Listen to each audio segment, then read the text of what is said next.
সকালবেলা ঘুম থেকে উঠেই এক অঘটন ঘটলো। তো সকালবেলা জানোই একটু ব্যস্ততার মধ্যে থাকি, কারণ সুমিতকে এখন প্রতিদিন সকালবেলাতেই অনেক তাড়াতাড়ি বেরিয়ে যেতে হয়। তো তার মধ্যে ছেলের স্কুল, সুমিতের তাড়াতাড়ি স্কুল অফিসে বেরোনা, তো সব মিলে আমি একটু তাড়াতাড়ি করতে গেছিলাম। আর নাইটির সাথে পাটা জড়িয়ে গিয়ে ধপাস করে পড়ে গেলাম। আর পড়ে গিয়ে মানে হাত দিয়ে ব্যালেন্স করতে গিয়ে পুরো হাতটা দেখতে পাচ্ছ ফুলে গেছে, মানে পুরো হাতের ওপরেই চাপটা পড়েছে। আর পায়ের এক সাইডেও লেগেছে হাঁটুতে, কিন্তু হাতটা কিন্তু একদম ফুলে ঢোল হয়ে গেছে দেখতে পাচ্ছ। তো এই সুমিত যাওয়ার সময় কিছু বরফ দিয়ে গেল, অফিসে বেরিয়ে গেল। তো আমি তো সকালবেলা কিছু করতেও পারছি না, আমি বরফ লাগিয়ে বসে আছি।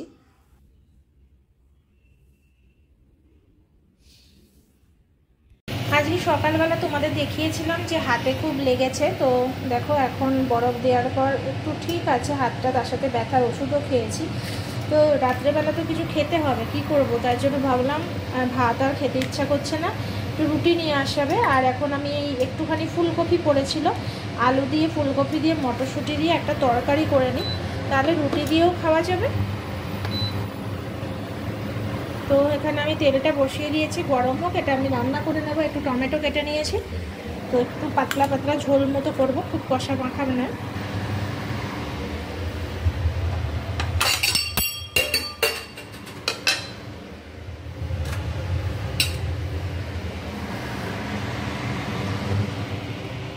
সমৃদ্ধের কালকে এক্সাম, তো সমৃদ্ধ এখন একটু লিখছে আর তার সাথে একটু মুড়ি দিল। এবার ওটা পড়ে নাও আর ওর মিনিংগুলো পড়ে নাও, হয়ে যাবে, ঠিক আছে? তাহলে এই পোয়েমটার কোশ্চেন নেই তো কোনো, শুধু মিনিং আছে। পোয়েমটার হ্যাঁ আরেকবার পড়ে নাও মিনিংটা, আর ওই কোশ্চেনটা ওই লাইনে please please please please please please. আমিও সহ্য করছি কিন্তু, ঠিক আছে ঠিক আছে বলো, ঠিক আছে বলো, সহ্য করি না। কে কে সহ্য করে সারাদিন? ঠিক আছে বলো, ঠিক আছে বলো, কে সহ্য করে? কেউ সহ্য করে না, কেউ সহ্য করে না, কেউ সহ্য করে না। ঠিক আছে তুমি পড়ে নাও, শোনা শেষ করো, তারপর টিভি দেখতে পারবে। সকালবেলা তো ভাবলাম যেভাবে পড়েছি মনে হচ্ছিল যে আমার হাতটা বোধহয় ভেঙেই গেছে, মানে এমন ব্যথা হচ্ছিল, মানে হাতটা পুরো শক্ত হয়ে গেছিলো, নাড়াতে পারছিলাম না। তারপরে ব্যথার ওষুধ খেয়ে দেখলাম আস্তে আস্তে ব্যথাটা কমে গেল। এখন ব্যথা আছে, মানে টিপলে ব্যথা লাগছে, কিন্তু এমনি না টিপলে ব্যথা করছে না। তো যাই হোক রান্নাটা করে নিচ্ছি, এবং খুব ভয় পাচ্ছিলাম যে হাত যেন না ভেঙে যায় আবার। তো কিছুদিন আগে সরস্বতী পুজোর দিন কিরম দৌড়াতে গিয়ে পড়ে গেছিলো, পড়ে গিয়ে প্রথমে এরকম হাত নাড়াতে পারছিল না। আর আমি তো ভাবলাম গেল বোধহয়, কিছুদিন আগে পা ভাঙা নিয়ে ওর বাবাকে যা ভোগা হয়েছে সবাই মিলে। তো যাই হোক ভগবান রক্ষা করেছে, ভাঙে টাঙে নিই সেদিনকে। ঠিক আছে, এই যে সুমিত এখন নিয়ে আসলো আলু কাবলি, এই যে আলু কাবলি।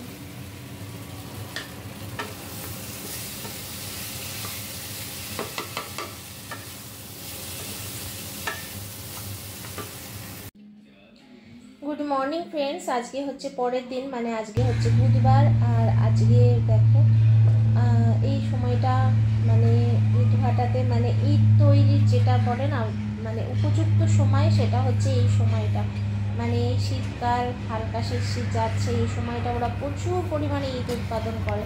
আবার যখন বর্ষা আসবে বা এই ঝড় বৃষ্টির টাইম আসবে, তখন অর্ধেক সময় এটি বানানো বন্ধ থাকবে। তো যাই হোক আজকে ছেলের প্রথম পরীক্ষা, ফাইনাল পরীক্ষা, নতুন ক্লাসে ওঠার এক্সাম। তো বাইরে ওরা চলে যাবে, তো তার আগে ভাবলাম যে একটু মানে বাইরেটা একটুখানি ঝাঁটিয়ে দিই, কারণ কখন লোক আসে পরিষ্কার করবে। আমি ভাবলাম যে ওরা বেরোবে, তার জন্য ঘরের সামনেটা আগে পরিষ্কার করা দরকার, তাই একটু সকালবেলায় ঝাঁটিয়ে দিলাম। কারণ ঘরে মানে বাইরেটা ঝাঁটানো বা পোছার লোক আস্তে আস্তে প্রায় 12টা-1টা বেজে যায়। তো ছেলেকে বললাম যা ঠাকুরের কাছে মানে প্রণাম কর, ভালো করে প্রণাম করতে হয়, কারণ ক্যামেরা করছি বলে। তো যাই হোক ছেলেটা আমার আস্তে আস্তে কত বড় হয়ে যাচ্ছে না, আর কদিন পরে 4-এ উঠবে। তো সবাই অনেকে দেখলে বিশ্বাস করে না, আমি বললাম আগে প্রণাম কর আমাকে, বাবাকে। বাবাকে প্রণাম করেছে কিনা জানি না, কারণ সেই সময় আমি ব্যস্ত ছিলাম, ওর বাবাও বেরোবে একসাথে, প্রথম পরীক্ষা তো, মানে ওরা যাচ্ছে একটা ছোট কিছু খাবে, তাই জন্য যাবে। তো ওর হাতে আমি টাকা দিলাম, খুব সামান্য টাকা দিলাম। ও টাকা পেয়ে হ্যাঁ অনেক খুশি হয়। তো দেখো সেই টাকা পেয়ে গুছিয়ে খরচা করবো না, আমি কালেক্ট করে রাখবো। তো যে যা টাকা দেবে সব কালেক্ট করে রেখে দেয়। তো দেখো কতটা খাজন সব। আর এটা 10 টাকার দুটো খসখসে নোট। আরে 5 টাকার 4টে নোট খসখসে আছে, একটা খসখসে নোট। আচ্ছা, তোমার একটু কোনো বইয়ের রাখটা দেখিয়ে দাও, তুমি নিজে গোছাও, কেমন গুছিয়েছো বইয়ের রাখটা একটু দেখিয়ে দাও। তো এই দেখো, এটা কিন্তু পুরোপুরি সমৃদ্ধ গোছায়। আগে আমি গোছাতাম, তারপর সমৃদ্ধ এখন নিজে গোছায়। আমাকে এখন আর হাত দিতেই দেয় না ওর জায়গাতে। হাত দিতে গেলে মাথা গরম করে দেবে, চিৎকার করবে বাড়িতে, কিচ্ছুতে হাত দিতে দেয় না।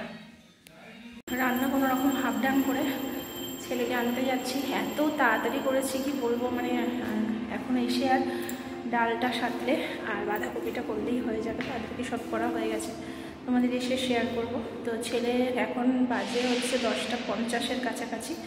তো ছেলের হয়তো 40-এ ছুটি হয়েছে, আমার একটু দেরি হয়ে গেল, তার মধ্যে আবার লিফট আসছে না, এক প্রবলেম।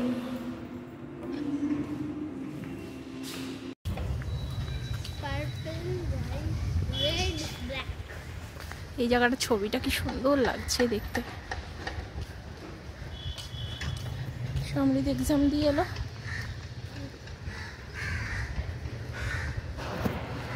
কি রোদ! আমি আবার ঠান্ডা আছে বলে ভাইরে একটু ইয়ে পরলাম, চুড়িদারটা, উলের চুড়িদার, শালের চুড়িদার।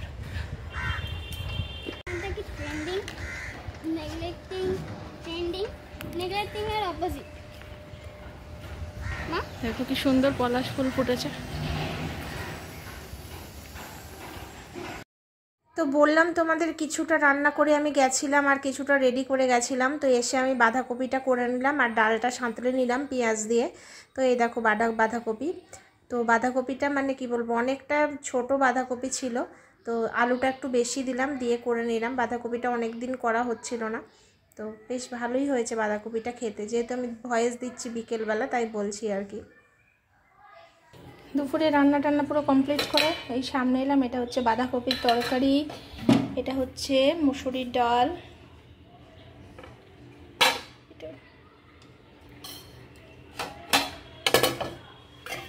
এটা হচ্ছে আলু ডিম ফ্রাই, যেটা কিছুটা খাওয়া হয়ে গেছে। আর ইয়ে করেছিলাম পেঁয়াজি, সেটাও অনেকটা খাওয়া হয়ে গেছে। শুধু দুপুরের মতো আমার আর সমৃদ্ধের আছে। প্রায় যখন 5টা থেকে 5:30 সকালবেলা আমার ঘুম ভেঙে গেছে, কিছুতেই ঘুম আসছিল না। কিছুটা পায়চারি করলাম, জল খেলাম, তারপর একটু এক্সারসাইজ করলাম, করে আবার গিয়ে শুয়েছি। তারপর আবার 6:30টায় ঘুম ভেঙে গেছে। তো 6:30টায় ঘুম থেকে উঠেছি, এখন ঘুম পেয়ে যাচ্ছে, কিন্তু এখন ঘুমালে চলবে না। স্নান হয়নি, রান্না তো হয়ে গেছে, স্নান হয়নি। সকালে তো আমি ড্রেস চেঞ্জ করে নিয়ে তারপরে ঠাকুরকে পুজো দিই। তো আজকেও আমিই দিয়েছি। সুমিতের অনেক তাড়া, এখন অফিসে প্রচণ্ড চাপ যাচ্ছে। তো যাই হোক, মোটামুটি ওই 11টা থেকে ওর মিটিং রেখে দিচ্ছে, তার জন্য সমৃদ্ধকে দিয়েই তাড়াতাড়ি করে বেরিয়ে গেছে। বাড়ির থেকে ম্যাগি করে দিয়েছিলাম, খেয়ে বেরিয়ে গেছে। তো আমি মানে তারপরে বললাম তুমি চলে যাও, আমি পুজো করে নেবো। তো আমি পুজো করে রান্না টান্না শেষ করে নিলাম, দিয়ে এখন স্নানে যাব। সমৃদ্ধকে স্নান করিয়ে দিয়েছি, এবার ও পড়তে বসিয়ে দিয়েছি। প্রচণ্ড চাপ হয়ে যাচ্ছে বুঝতে পারছি, কিন্তু কিছু করার নেই। আজকের পরীক্ষাটা তো বললো ভালোই দিয়েছে। এখন পর পরীক্ষা, শনিবারেও এক্সাম ফেলে দিয়েছে, মানে 2টো শনিবার, সামনের শনিবার তারপরের শনিবার, দুটোতেই এক্সাম ফেলে দিয়েছে। তার মধ্যে আবার বিয়ে বাড়ি পড়েছে, তো খুবই চাপ হয়ে যাচ্ছে জানি বাচ্চাটার উপর, কিন্তু কিছু করার নেই। প্রতিদিন 100 নাম্বারের এক্সাম হলে তো মানে এই এসে যেটুকু সময় পাবে আর 8টুকু সময়ের মধ্যে তো কমপ্লিট করতেই হবে, না হলে পরে গিয়ে কান্নাকাটি শুরু করে দেবে। তো যাই হোক, বলেছিলাম যে হাতে খুব তাড়াতাড়ি লিখবি যাতে ছেড়ে আসতে না হয়। তো ও অনেকটাই আজকে তাড়াতাড়ি কমপ্লিট করেছে। মেন চিন্তা হচ্ছে বাংলা নিয়ে, মানে বাংলাতে কি করবে, মানে কতটা তাড়াতাড়ি লিখতে পারবে, এটাই হচ্ছে ব্যাপার। তা বাদেও তো ম্যাথটা আমি দেখি না বলে আরও টেনশন, যে কি জানি ম্যাথটা ঠিক করবে তো। আর কম্পিউটারটা নিয়েও একটু চিন্তা আছে, তো দেখা যাক কী হয়। ঠিক আছে, চলো আমি স্নানটা করে নিই, পরে আসছি। ঠিক আছে, ওই দেখো ঘুরতে এসেছে, দেখছে, টুকটুক করে দেখে। দেখছিস কি রে, কেমন আছিস? ওই তাকা তাকা তাকা, কোন দিকে যে তাকায় বুঝতে পারি না। হাঁটু করছে দেখ। আর যদি এটা জানলাটা খুলে টুক করে খেতে দিই, জানলাটা খুলতেও হবে না, তার আগেই পালিয়ে যাবে।